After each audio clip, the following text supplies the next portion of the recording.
ผมจะมาสอนวิธีการสร้างละครบอก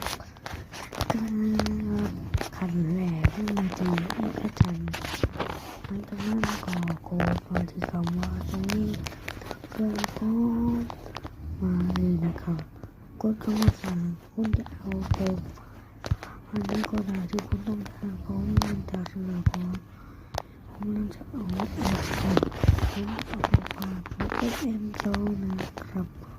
เราจะการให้ผมตรงนี้หากเราอยากใช้อะไรให้เราโดนมาตรงหากเราอยากได้มีตัวละครให้เราเข้ามาในแอปสีแดงแอปไหนว่าทำอะไรได้แอปไหนว่าทำอะไรก็เข้าใจเลยน้อยเลยครับผมจะมาทำกับผมนั่นผมก็รักกับผม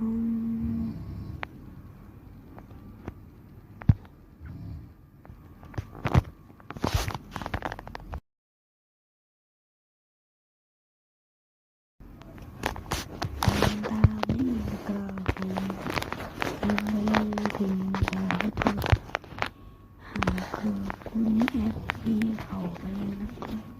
คือผมจะให้เอาบอกว่าคุณมาคือบางสิ่งหนึ่งให้เรากดแชร์แต่ผมเป็นแอปแต่ผมลบไปแล้วไม่ที่ดาวน์โหลดใน Google แต่ให้คุณนั่นเลือกเป็นพยาบาลมันก็กดคนก็ไปได้เลยคนงงว่าเขาอยากมาดูไปดีเลย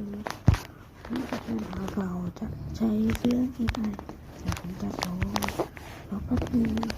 ใช้ตัวนี้ก่อนนั่นก็คือผมไปก่อนอะไรใช่ไหมในวันก่อนที่เราจะคือขอคนที่ทำคนนี้คนนี้คุณนั่งมาดีตรงนี้แล้วก็คุณนั่งแช่นี้มันจะไม่ได้มันจะสูงออกไปคุณนั่งแล้วก็มาที่ตรงนี้แล้วก็เลยถูกจุดทำอะไรมาเพื่อ